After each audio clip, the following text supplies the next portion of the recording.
Apple has pulled back over 16% since August, along with the rest of the market. But is this an opportunity? Let's take a closer look at the chart to find out. Apple at its high was up 60% for the year, and after this correction is up 42% year to date. Now, they just reported earnings, and the headline I keep reading everywhere was sales fell for the fourth consecutive quarter. But what gets lost in the mix is service revenue was up 16% year over year, not to mention Apple has an active installed base of over 2 billion with more than 1 billion paid subscribers, and the margin on services is nearly 72%.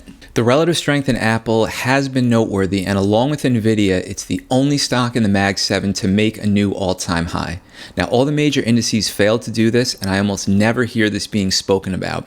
Now, I don't know about you, but I want to own stocks that are making all-time highs. Apple has had a very orderly correction over the last few months. We did dip slightly below the 200-day moving average, but what matters is that we quickly reclaimed it. Now, for those of you who subscribe to Elliott wave theory, we are currently in the third drive of this pattern, and if it plays out, we are on the verge of reversing the short-term downtrend and will begin to make new swing highs.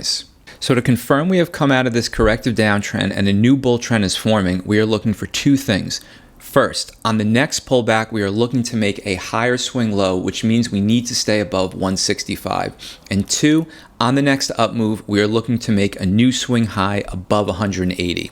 This will confirm there has been a change in market structure and the stock is ready to form a bullish trend.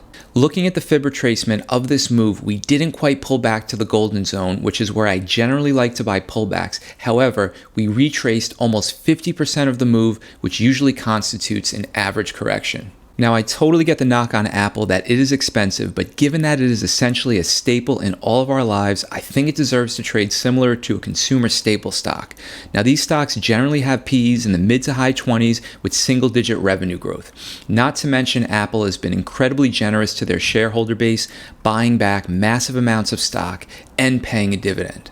Now, we all know about their troubles with China and iPhones getting banned for government officials, but Tim Cook has repeatedly said they are focusing on India, which not only saw record revenue this quarter, but also, in his words, is an incredibly exciting market and major focus of theirs. I have a big position in Apple that has only gotten bigger over the years, and I have no plans to sell the stock. In fact, given the Apple Vision Pro coming out next year, the growth in India, and their services revenue growing, I'm looking to make the position even bigger on this pullback. So would you buy Apple on this dip? Let me know in the comments.